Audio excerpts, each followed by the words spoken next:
बीते एक हफ्ते में न्यूक्लियर युद्ध छिड़ने के 10 बड़े सबूत सामने आ चुके हैं। अमेरिका के वर्तमान राष्ट्रपति के बाद पूर्व राष्ट्रपति ट्रंप ने भी सार्वजनिक तौर पर कहा है कि रूस अमेरिका न्यूक्लियर युद्ध के बहुत करीब हैं। धरती पर एक साथ 4,400 न्यूक्लियर विस्फोट का खतरा मंडरा रहा है। सामरिक और विश्व नीतियों के महारथी भी ये कह रहे हैं कि इस विनाश को अब रोकना असंभव है। तो क्या धरती का अंतकाल निकट है? ये दावे क्यों किए जा रहे हैं और विनाश से दुनिया कितनी दूर है? देखिए ये रिपोर्ट। अभी यूक्रेन की 27% जमीन पर प्रचंड बारूदी बारिश हो रही है।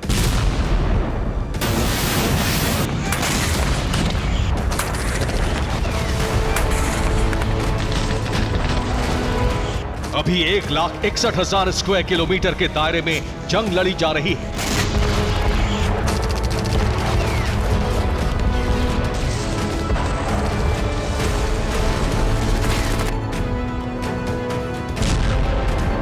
लेकिन अब हो रहा न्यूक्लियर फेज आरंभ, जो पूरी दुनिया का विनाश करा सकता है, जो हिमयुग ला सकता है।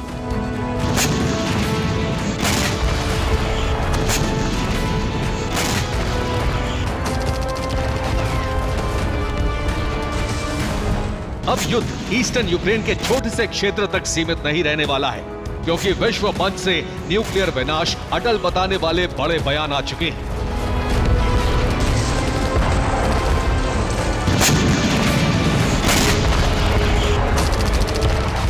इक्कीस जून को विश्व विनाश के 3 बड़े संकेत फिर सामने आए हैं। पहला संकेत दिया है अमेरिका के पूर्व राष्ट्रपति डोनाल्ड ट्रंप ने।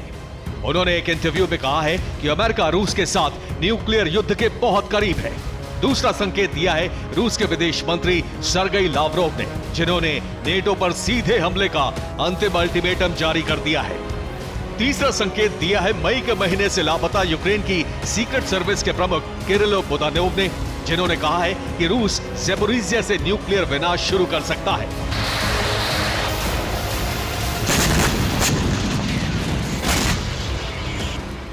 रूस ने कई बार नेटो को यह चेतावनी जारी की है कि अगर यूक्रेन को मदद बंद नहीं की गई तो अमेरिका और उसके सहयोगियों के साथ सीधा टकराव ही अंतिम विकल्प है।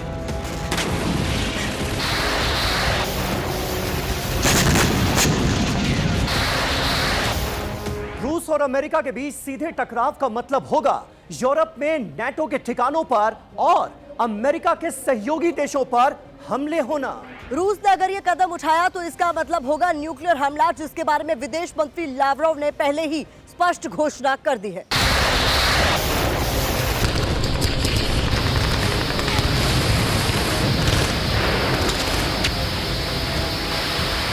रूस के विदेश मंत्री सर्गेई लावरोव ने युद्ध जीतने के लिए अपनी शक्ति का प्रयोग यूक्रेन पर नहीं बल्कि उसके मददगारों पर करने का मन बना लिया है।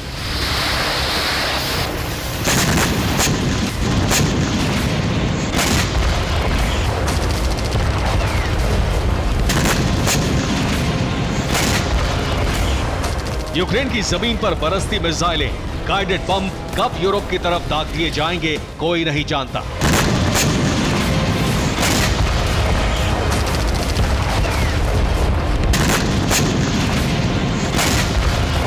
कब रूस की अचूक न्यूक्लियर मिसाइलें यूरोप के किस देश पर गिरने लगेंगी, इसका अंदाजा मुश्किल है।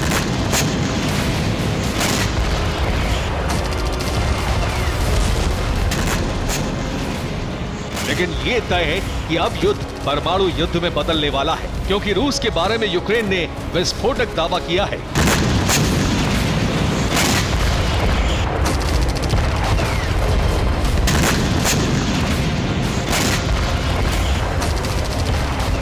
ये है यूक्रेन इंटेलिजेंस सर्विस के प्रमुख किरिलो बुदानोव, जिन्होंने एक टीवी इंटरव्यू में कहा है कि रूस ज़ैपोरिज़िया न्यूक्लियर प्लांट में विस्फोट की तैयारी कर चुका है।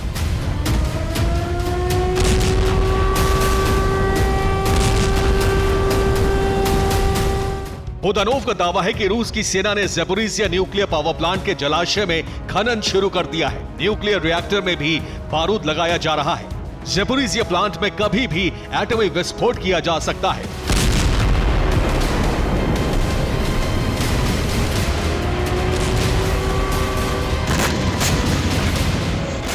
ज़ैपोरिज़िया न्यूक्लियर प्लांट में विस्फोट हुआ तो यूरोप में तबाही मचनी तय है। बीते कई दिनों से विश्व के बड़े नेता और खुद अमेरिका के टॉप सीक्रेट जानने वाले नेता ये दावा कर रहे हैं कि न्यूक्लियर युद्ध अब टाला नहीं जा सकता।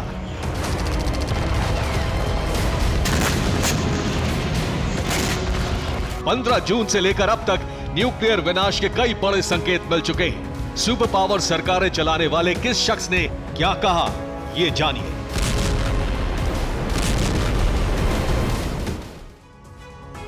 पंद्रह जून को रूस के पूर्व राष्ट्रपति दिमित्री मेदवेदेव ने कहा कि युद्ध में रूस अब सभी सीमाओं को पार करने के लिए तैयार है। 17 जून को रूस के राष्ट्रपति पुतिन ने कहा कि निश्चित ही सैद्धांतिक तौर पर न्यूक्लियर हथियारों का इस्तेमाल संभव है। 19 जून को अमेरिका के राष्ट्रपति जो बाइडेन ने कहा कि टैक्टिकल न्यूक्लियर हथियार इस्तेमाल करने की पुतिन की धमकी वास्तविक है। 19 जून को ही लंदन के the international institute for strategic studies के निदेशक विलियम अल्बर्क ने कहा कि रूस के टैक्टिकल वेपन्स के टारगेट पर यूक्रेन और यूरोप है। इसी दिन क्राइसिस रिसर्च इंस्टीट्यूट इन ऑक्सफोर्ड के डायरेक्टर मार्क एलमन ने कहा कि यूरोप की तबाही को अब अमेरिका भी नहीं रोक सकता है। 20 जून को स्वीडन की संसदीय रक्षा समिति ने कहा कि रूस उनके देश पर न्यूक्लियर हमला कर सकता है। 20 जून को ब्रिटेन ने अपनी एटमी सबमरीन नॉर्थ सी में तैनात कर दी।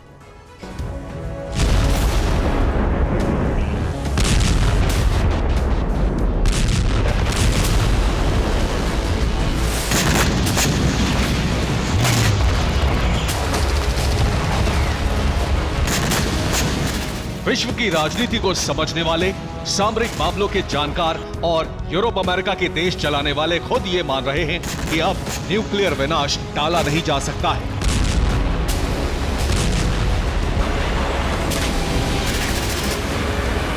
रूस अमेरिका के बीच न्यूक्लियर युद्ध कभी भी शुरू हो सकता है।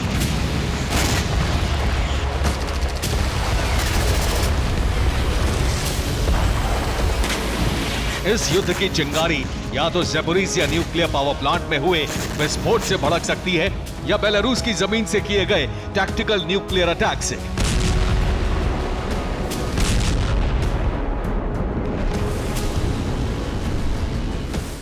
इस एक विस्फोट से ही रूस नेटो के बीच सीधी जंग शुरू हो जाएगी। रूस और नाटो के बीच न्यूक्लियर हथियारों की तैनाती करने वाली संधि स्टार्ट खत्म हो गई। हालांकि स्ट्रेटेजिक ऑफेंसिव रिडक्शन ट्रीटी के तहत दोनों देश 2200 न्यूक्लियर हथियारों की तैनाती कर सकते हैं। जमीन, आसमान और समंदर में कुल मिलाकर दोनों देशों की न्यूक्लियर तैनाती का आंकड़ा 4400 ही माना जाता है। अगर यूरोप में पहला न्यूक्लियर विस्फोट होता है तो इस सूरत में दोनों देशों के बीच न्यूक्लियर मिसाइलों की बारिश शुरू हो जाएगी। हालात वैसे होंगे जैसे 10 दिसंबर 2022 को पुतिन ने बताए थे।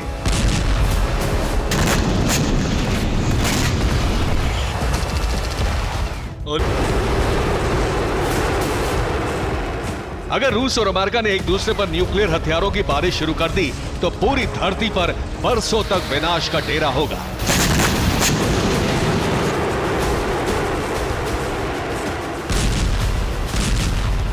अगर रूस और नेटो के बीच यूरोप में मिसाइल बारिश शुरू हुई तो धमाके और रेडिएशन से 2,70,00,000 लोगों की मौत हो जाएगी। यूरोप के सभी देश रेडिएशन की चपेट में आ जाएंगे।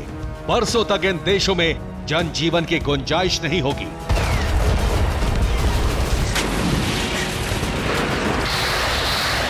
अगर धरती पर 4400 परमाणु बम एक साथ चले तो विनाश सिर्फ उसी क्षण नहीं होगा बल्कि लंबे समय तक धरती को इसका बुरा अंजाम भुगतना होगा।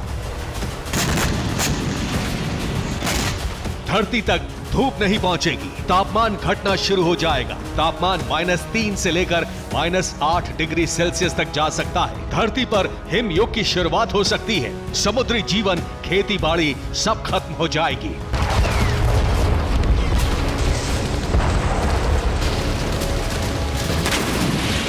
यह सिर्फ अनुमान है, वो भी रूस और नेटो के बीच छिड़े न्यूक्लियर युद्ध को लेकर।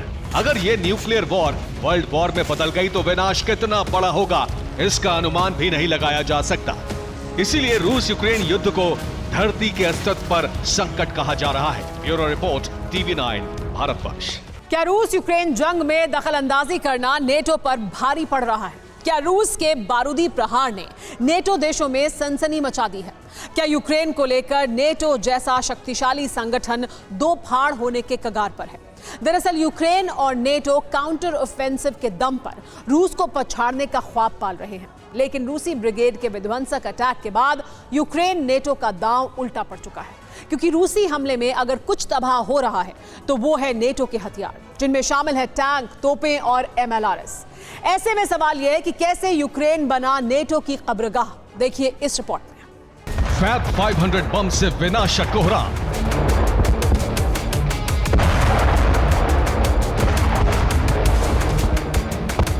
अटैक ड्रोन से aerial strike,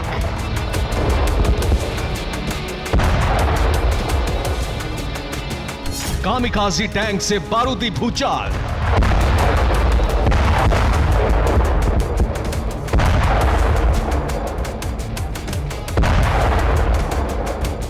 anti tank missile से प्रचंड प्रहार,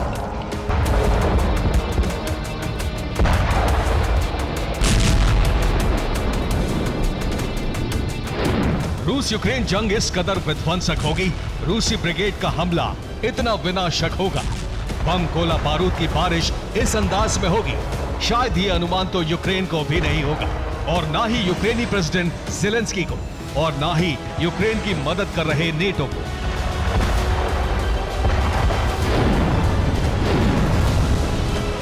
हैरान करने वाली बात यह है कि यूक्रेन और नेटो काउंटर ऑफेंस के दम पर रूस को रोकने का प्लान बना रहे थे, पुतिन की जंगी सनक को चकनाचूर करने का ख्वाब देख रहे थे, मगर काउंटर ऑफेंस का दांव ऐसा उल्टा पड़ा जिसकी बानगी है वॉर जोन से भीषण बारूदी कोहराम की ये तस्वीरें।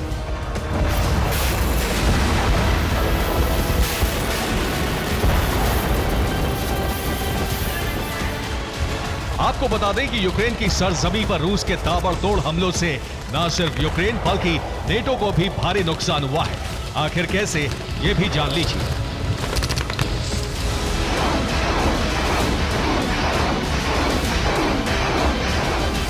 बीते 48 घंटों में यूक्रेन के 2500 सैनिकों की मौत हो चुकी है।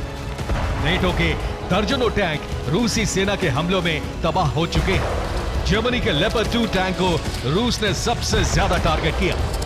अमेरिका के ब्रैडली टैंक भी आर पार की जंग में तबाह हुए हैं। रूसी हमलों से ज़ेपोरिजिया और खमेलनित्स्की में भीषण बर्बादी हुई है।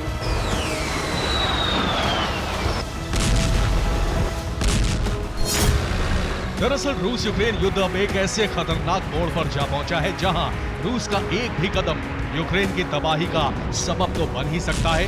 इसके साथ ही पुतिन के एटमी प्रकोप की चपेट में नेटो भी आ सकता है, क्योंकि रूसी डिफेंस का मकसद साफ है, नेटो के हथियारों का संपूर्ण विनाश, ताकि यूक्रेन का काउंटर ऑफेंस बेदम हो जाए, वेपन्स क्राइसिस से यूक्रेनी सेना सरेंडर करने को मजबूर हो जाए।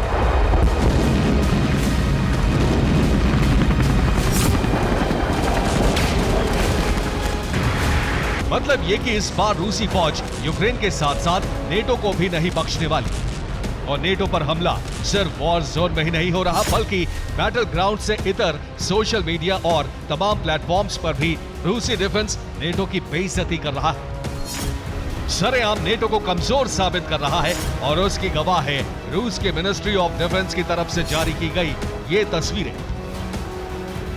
पहली तस्वीर में रूसी डिफेंस के अधिकारी एक सैनिक से मिल रहे हैं जो फिलहाल एक मिलिट्री हॉस्पिटल में है। रूसी डिफेंस के अधिकारी अपने जवान को सम्मानित कर रहे हैं, उसे 1 लाख रूबल का इनाम दे रहे हैं। जानते हैं क्यों? दरअसल इस रूसी जवान ने जर्मनी के 2 लेपर्ड 2 टैंक को वॉर जोन में तबाह किया, एंटी टैंक मिसाइल से हमला कर तहस नहस किया।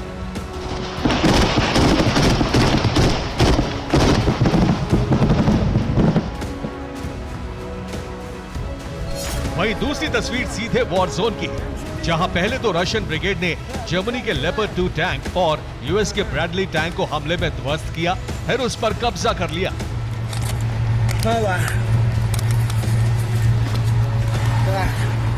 जिस कदर बैटल ग्राउंड में रूसी ब्रिगेड नेटो के हथियारों को चुन चुन कर तबाह कर रही है, इससे नेटो देशों में काफी गुस्सा है। दावा तो यहां तक किया जा रहा है कि नेटो में यूक्रेन की सैन्य मदद को लेकर दरार पड़ चुकी है। हथियारों की सप्लाई को लेकर नेटो देशों में बिखराव तक हो चुका है और इस कड़ी में सबसे बड़ा नाम है जर्मनी का, जो अब यूक्रेन को वेपन्स और लेपर्ड 2 टैंक की सप्लाई बंद करने का मन बना चुका है।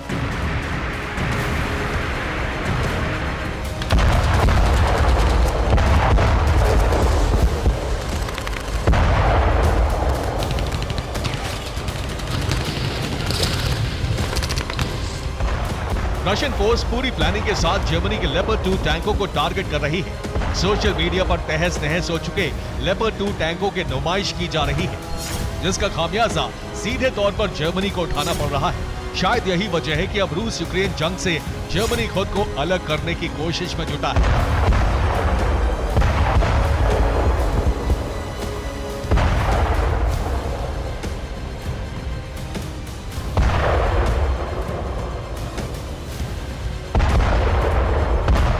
एक तरफ जर्मनी की नाराजगी के चलते नेटो में दरार जैसे हालात पैदा हो गए हैं, तो वहीं रूस ने बेहद ही शातिराना अंदाज में यूक्रेन की सरजमी पर बारूदी कोहराम मचाने के लिए कामिकाजी टैंकों को वॉर जोन में उतार दिया है। कामिकाजी ड्रोन के बारे में तो आपने सुना होगा, लेकिन पहली बार रूसी डिफेंस कामिकाजी टैंक के जरिए यूक्रेन पर कहर बरपा रहा है, वॉर जोन को दहला रहा है। आखिर कैसे, ये भी जान लीजिए।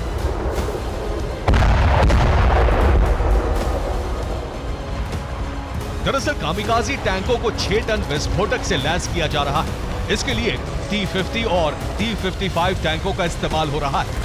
T-50, T-55 टैंक को सोवियत दौर में तैयार किया गया था। रूस के कामिकाजी टैंक यूक्रेनी इलाकों में तबाही मचा रहे हैं। मतलब ये कि अब रूस जैसे महाबली से पार पाने की कुव्वत ना तो यूक्रेन में है और ना ही नेटो देशों में, क्योंकि पुतिन वॉर जोन में हर रोज नए अटैक प्लान और तैयारी के साथ उतर रहे हैं, जिससे निपटना यूक्रेन और नेटो के बस की बात तो नजर नहीं आ रही। Bureau report, TV9 Bharat. Crimea बनेगा महाविनाश का प्लेटफॉर्म, आने जा रहा है एटमी स्टॉर्म। जी हां, अमेरिका के इशारे पर नेटो ने क्रीमिया को तबाह करने का सीक्रेट प्लान बनाया है। नेटो की मदद से यूक्रेन इस प्लान को अंजाम देने जा रहा है। रूस के रक्षा मंत्री ने दावा किया है कि यूक्रेन ब्रिटेन की स्टॉर्म शैडो मिसाइल और अमेरिका के हाइमार्स से रूस की आन बान शान क्रीमिया पर अटैक करने वाला है। अगर ऐसा हुआ तो क्या होगा, पुतिन कैसा बारूदी तूफान लाएंगे, हर सवाल का जवाब हमारी इस एक्सक्लूसिव वॉर रिपोर्ट में। नेटो ने विध्वंस का नया प्लान बना लिया है। ज़ेलेंस्की और उनकी सेना को ऑर्डर मिल गया है। यूक्रेनी फोर्स जल्द ही रूस के मान यानी क्रीमिया पर प्रहार करने वाली है। सिर्फ क्रीमिया ही नहीं बल्कि रूस के कई शहरों पर विध्वंसक अटैक शुरू होने वाला है।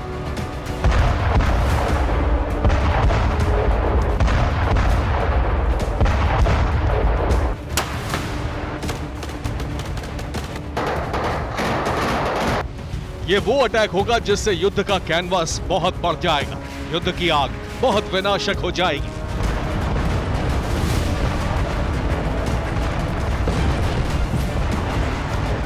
एक साल से जिस बात का डर था, एक साल से जिस बात की आशंका थी, अब वो होने जा रहा है। नेटो का ऑपरेशन क्रीमिया लॉन्च होने वाला है। मदद नेटो करेगा और ऑपरेशन को अंजाम यूक्रेन देगा।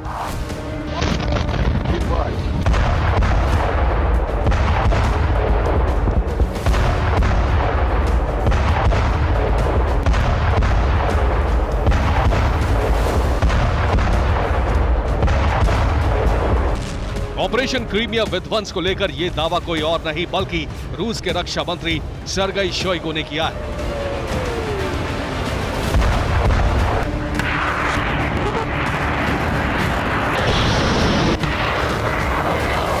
रूस के रक्षा मंत्री ने एक नहीं बल्कि 5 विस्फोटक ऐलान किए हैं। पहला, अमेरिका की अगुवाई में नेटो ने क्रीमिया पर हमले का प्लान बनाया है। दूसरा, नेटो के ग्रीन सिग्नल पर यूक्रेन क्रीमिया पर स्ट्राइक करेगा। तीसरा, क्रीमिया पर अटैक ब्रिटेन के स्टॉर्म शैडो मिसाइल और हाइमार्स से होगा। चौथा, हाइमार्स और स्टॉर्म शैडो मिसाइल से हमले का मतलब है युद्ध में अमेरिका और ब्रिटेन की डायरेक्ट एंट्री। पांचवा और अंतिम ऐलान यह है कि अगर क्रीमिया पर हमला हुआ तो रूस यूक्रेन की लीडरशिप को खत्म कर देगा।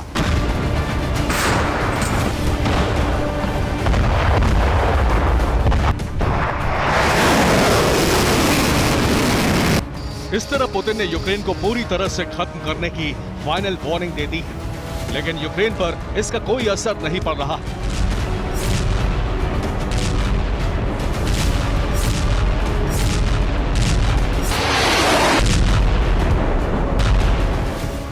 ज़ेलेंस्की और उनकी सेना जल्द ही क्रीमिया पर प्रहार करने वाली है। तैयारियां जोरों पर हैं।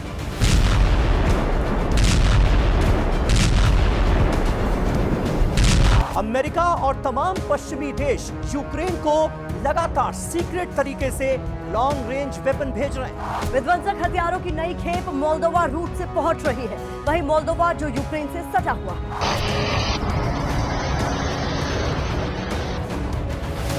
अमेरिका यूक्रेन को हथियारों की एक और नई और बड़ी खेप देने जा रहा है। इस बात का ऐलान अमेरिका के विदेश मंत्री एंटनी ब्लिंकन ने किया है।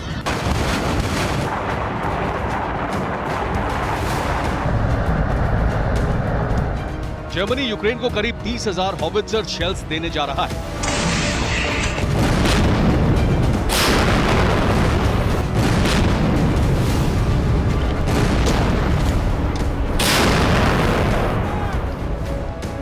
इन सब के बीच यूक्रेन ने ऐसा ड्रोन बना लिया है जिसकी जद में मॉस्को भी आ गया है। इस ड्रोन की रेंज 1000 किलोमीटर है। इसके जरिए कीव मॉस्को तक हमला करने में सक्षम हो गया है।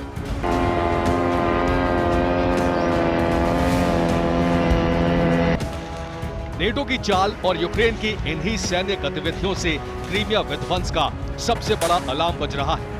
यूक्रेन को पश्चिमी देशों से जैसे ही लंबी दूरी तक तबाही मचाने वाले हथियार मिलेंगे, वो तुरंत क्रीमिया पर सबसे बड़ा बारूदी धावा बोल देगा।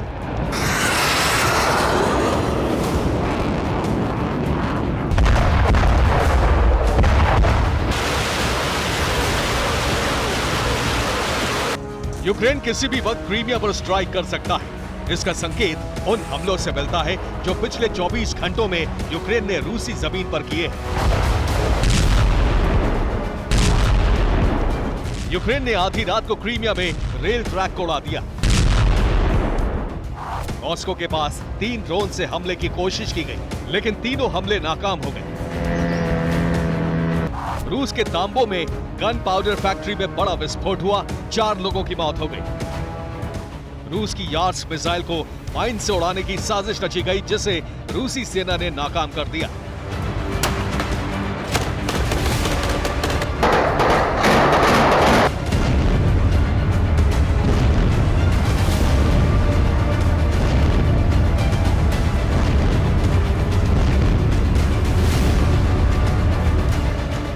ये हमले इस बात के सबूत हैं कि रूस के रक्षा मंत्री शोइगु ने जो कहा वही सच है। यूक्रेन का ऑपरेशन क्रीमिया शुरू हो चुका है। फिलहाल यूक्रेन अभी रूस के दूसरे शहरों को टारगेट करने की कोशिश कर रहा है, लेकिन अब वो दिन बहुत ही नजदीक है जब ज़ेलेंस्की सेना क्रीमिया को तबाह करेगी। जैसा कि रूस के रक्षा मंत्री ऐलान कर चुके हैं कि अगर क्रीमिया पर हमला हुआ तो ना यूक्रेन बचेगा, ना अमेरिका और ब्रिटेन। तो सवाल यह है कि क्या रूस और नेटो के बीच वॉर शुरू हो चुकी है, और क्या इसी के साथ तीसरा विश्व युद्ध भी शुरू हो चुका है? अगर इन सवालों का जवाब हाँ में दिया जाए तो गलत नहीं होगा। Bureau report, TV9 Bharat. रूस ने ऐलान कर दिया है कि अगले 3 हफ्तों में वो यूक्रेन को पूरी तरह कंट्रोल में कर लेगा। अगले 10 दिन में पुतिन यूक्रेन के काउंटर ऑफेंसिव को पूरी तरह नेस्तनाबूद कर देंगे, क्योंकि यूक्रेन के पास ना तो लड़ने के लिए सैनिक बचेंगे और ना ही हथियार। रूस के मुताबिक काउंटर ऑफेंसिव में यूक्रेन को बहुत बड़ी नाकामी हासिल हुई है। पुतिन ने यूक्रेन विजय की पूरी रूपरेखा तय कर ली है। काउंटर ऑफेंसिव के बाद पुतिन नेटो पर भी बुरी तरह भड़के हुए हैं। तो क्या पुतिन सीधे नेटो पर धावा बोलने वाले हैं?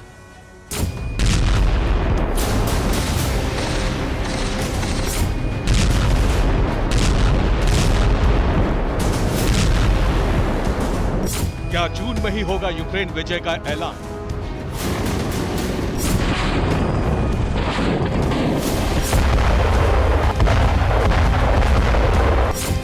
क्या 3 हफ्तों में ऑपरेशन यूक्रेन हो जाएगा पूरा?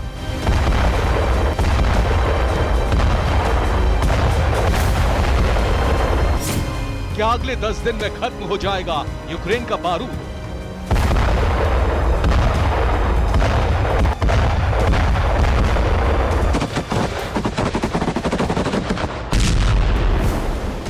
क्या अब यूरोप कूच की तैयारी में है रूस?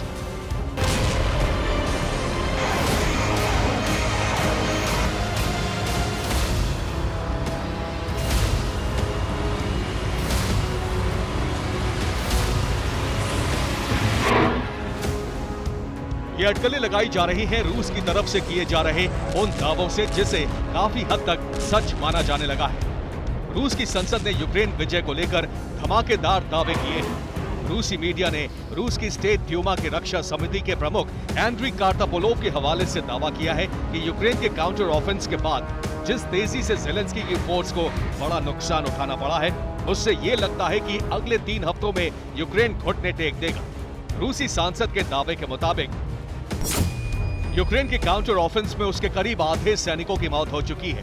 काउंटर ऑफेंस में यूक्रेन के 20,000 से ज्यादा सैनिक मारे जा चुके हैं। काउंटर ऑफेंस के लिए 50,000 स्पेशल सैनिकों को यूक्रेन ने ट्रेनिंग दी थी। सिर्फ पिछले 24 घंटे में ही 900 यूक्रेनी सैनिकों की मौत हो गई और यूक्रेन के 9 टैंक और दर्जनों आर्मर्ड व्हीकल्स नष्ट हो गए। रूसी रक्षा मंत्रालय ने दावा किया कि पिछले 24 घंटे के अंदर यूक्रेनी सेना को दर्जनों बख्तरबंद वाहनों के साथ साथ 1 दर्जन तोपों का भी नुकसान उठाना पड़ा, जिसमें कम से कम 3 अमेरिका निर्मित M777 हॉवित्जर भी शामिल है। रूस की तरफ से इन दावों को लेकर सोर्स के बारे में कोई खुलासा नहीं किया गया है, लेकिन रूस दावा कर रहा है कि ज़ेलेंस्की का काउंटर ऑफेंस पूरी तरह फेल हो चुका है। रूस के रक्षा मंत्रालय ने दावा किया है कि ज़ेलेंस्की की सेना काउंटर ऑफेंस के बाद रूस की फॉरवर्ड पोजीशन से आगे नहीं बढ़ पाई और पहली पंक्ति तक को भेदने में कामयाब नहीं हो पाई। रूस ने यह भी दावा किया है कि अगर इसी तरह यूक्रेन के सैनिक हताहत होते रहे तो यूक्रेन की सेना जुलाई तक अपनी आक्रामक क्षमता खो देगी।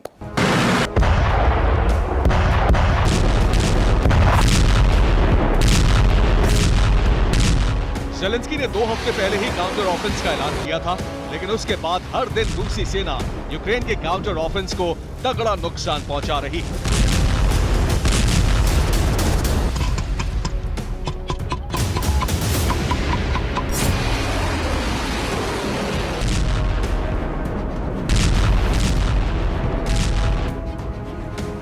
ताजा हमलों में रूस ने स्वातोवो में आगे बढ़ रहे यूक्रेनी सैनिकों पर जबरदस्त ड्रोन अटैक किया, जिसमें रूस ने यूक्रेनी फोर्स को बड़ा नुकसान पहुंचाने का दावा किया। सवाल है कि क्या यूक्रेन के काउंटर ऑफेंस को पूरी तरह तबाह करने के बाद अब रूसी सेना यूरोप कूच की तैयारी में है? रूस की चुनौती से तो यही लगता है। रूस के विदेश मंत्री सर्गेई लावरोव ने कहा है कि रूस नेटो से युद्ध के लिए तैयार है। इसका सबूत डोनेस्क में दिखा, जहां रूसी फोर्स को बड़ी कामयाबी मिली। अमेरिकी कूगर कॉम्बैट व्हीकल, अमेरिकी M-ATV combat vehicle, British Husky TSV combat vehicle, Turkish Kirpi MCI combat vehicle जैसे हथियारों को रूस ने जब्त करने का दावा किया।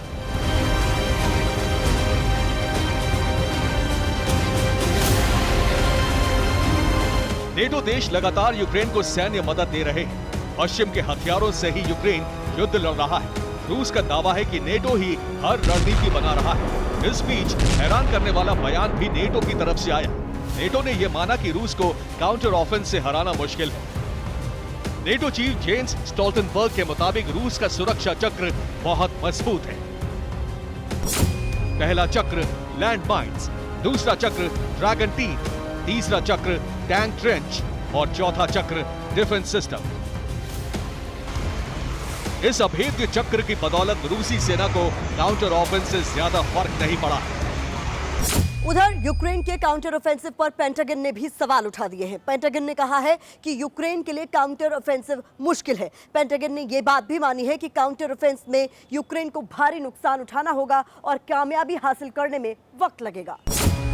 कुछ दिन पहले ही रूस की तरफ से दावे किए गए थे कि पिछले हफ्ते कीव की अग्रिम पंक्ति के करीब 8,000 सैनिक मारे जा चुके हैं।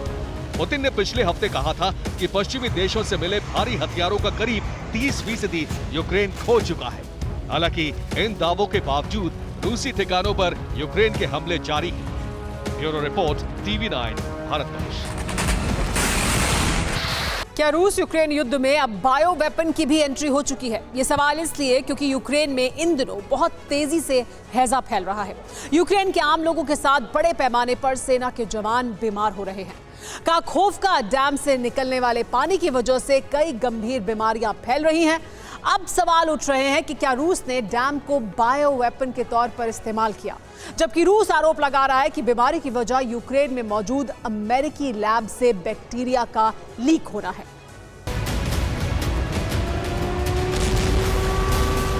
न गोली चल रही है, न बारूद बरस रहा है, लेकिन फिर भी यूक्रेन के कई सैनिक अस्पताल में हैं।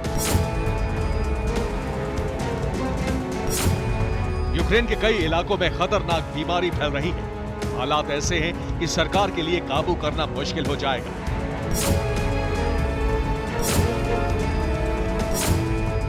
त्रासदी बिल्कुल वैसी है जैसा किसी बायो वेपन के इस्तेमाल के बाद होती है। यूक्रेन के कई इलाकों में हैजा फैल गया है। यूक्रेन के कई सैनिक अस्पताल में भर्ती हैं। निकोलेव में लोगों को क्वारंटीन किया गया है। संक्रमण फैलाने वाले बैक्टीरिया का पता लगाया जा रहा है। माना जा रहा है कि काखोवका डैम टूटने के बाद जिस तरफ पानी का तेज बहाव निकला, वहां एंथ्रेक्स संक्रमित जानवर दफन थे। उन्हीं जानवरों के अवशेष बाहर आने के बाद कई इलाकों में संक्रमण फैला है और मरीजों में हैजा के लक्षण हैं। कई जगहों पर पानी का रंग भी हरा दिखाई देने लगा था। अब सवाल उठ रहे हैं कि क्या काखोवका डैम को रूस ने बायो वेपन की तरह इस्तेमाल किया है? लेकिन रूस अमेरिका पर आरोप लगा रहा है। रूस का आरोप है कि यूक्रेन के ओडेसा में अमेरिका की लैब है। रूस का आरोप है कि ओडेसा की बायो लैब से ही लीकेज हुई है।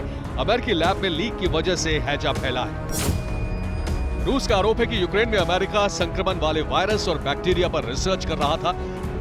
रूस ने आरोप लगाया है कि अमेरिका रूस में ड्रोन और विमान से जहरीले मच्छर को छोड़ने की तैयारी में है।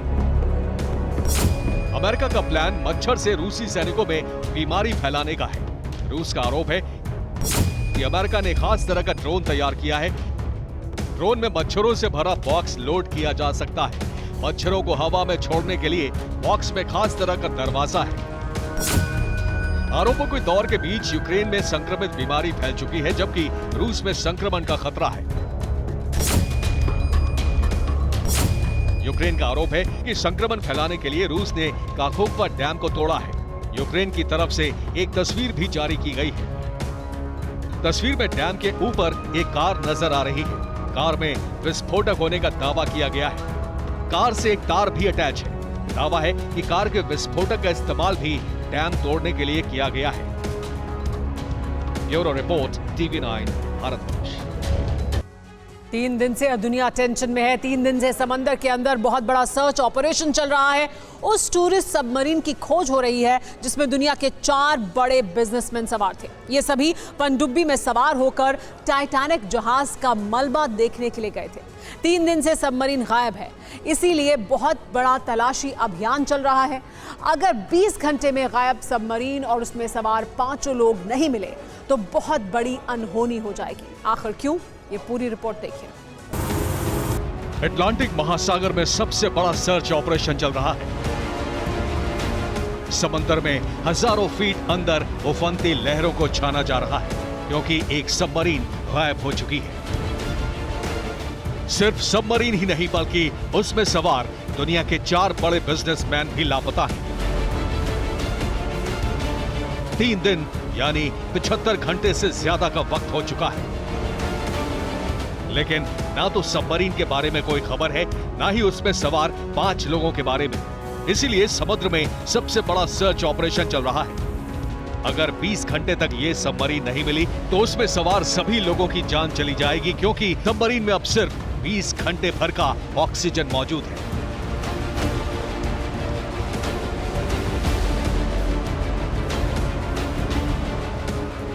यही वजह है कि कई सबमरीन तलाशी अभियान में जुटी है। अमेरिका के 3 C-17 प्लेन आसमान से सुराग तलाश रहे हैं। कनाडा के 2 पेट्रोल एयरक्राफ्ट और 2 वॉरशिप भी सबमरीन को खोज रहे हैं। अमेरिकी कोस्ट गार्ड 26,000 किलोमीटर के समंदर को छान चुका है, लेकिन अब तक सबमरीन को लेकर कोई जानकारी नहीं मिल पाई है। 18 जून 2023, वक्त दोपहर के 1:30 बजे, जगह न्यूफाउंडलैंड, कनाडा। अटलांटिक महासागर में 3800 मीटर की गहराई में मौजूद टाइटैनिक जहाज के मलबे को देखने के लिए एक टूरिस्ट सबमरीन नीले समंदर में उतरी।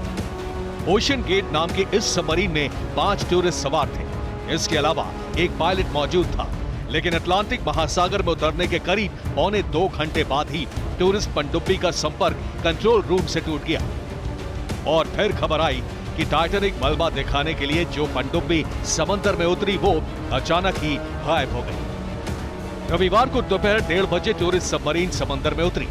रविवार को दोपहर 3:15 बजे सेंटर से इसका संपर्क टूट गया। रविवार रात 11 बजे कोस्ट गार्ड को जानकारी दी गई कि सबमरीन लापता हो गई है। इसके बाद सर्च ऑपरेशन शुरू हुआ, जो अब तक जारी है।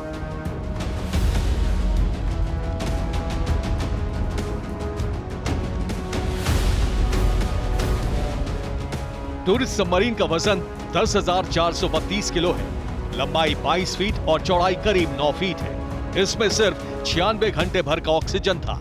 सबमरीन को समंदर में उतरे हुए 75 घंटे से ज्यादा का वक्त हो चुका है। इसमें अब 20 घंटे भर का ही ऑक्सीजन बचा है। अगर 20 घंटे में इसे नहीं तलाशा गया तो बहुत बड़ी अनहोनी हो जाएगी। समंदर में एक सबमरीन के लापता होने से दुनिया भर में इसलिए हड़कंप मचा हुआ है क्योंकि इसमें कई देशों के बिजनेसमैन सवार हैं। हैमिश हार्डिंग ब्रिटिश बिजनेसमैन, शहजादा दाऊद पाकिस्तानी बिजनेसमैन, उनके बेटे सुलेमान दाऊद, ओशन गेट के सीईओ स्टॉकटन रश और सबमरीन के ड्राइवर पॉल हेनरी। ये वही 5 लोग हैं जो सबमरीन में मौजूद हैं। उम्मीद यही है कि सर्च ऑपरेशन जल्द ही सफल होगा और एक बड़ी अनहोनी टल जाएगी। Bureau report, TV9, Bharatvarsh. America में पीएम मोदी के जबरदस्त स्वागत से चीन की चिंता बढ़ गई है। जितनी गर्मजोशी वाली तस्वीरें अमेरिका से आ रही हैं, चीन का पारा उतना ही बढ़ रहा है। अमेरिका भारत की बढ़ती दोस्ती से चीन की तिलमिलाहट इस कदर बढ़ गई है कि उसने अब पाकिस्तान के साथ मिलकर एक नया प्लान तैयार किया है। इस रिपोर्ट के जरिए समझिए क्या है ड्रैगन का नया प्लान, जिसमें शामिल हुआ कंगाल पाकिस्तान। मोदी, मोदी। अमेरिका में मोदी मोदी के नारे जितने ज्यादा गूंजते हैं, उतना ज्यादा ड्रैगन की धड़कनें बढ़ जाती हैं।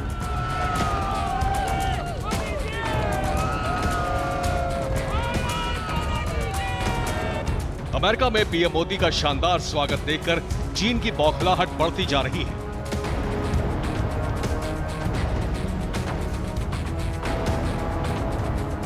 भारत और अमेरिका की बढ़ती दोस्ती को देखकर चीन की बेचैनी बढ़ती जा रही है। हालात ऐसे हो चले हैं, अभी तक पाकिस्तान से किनारा कर रहा चीन अब पाकिस्तान को गले लगाने की तैयारी में है।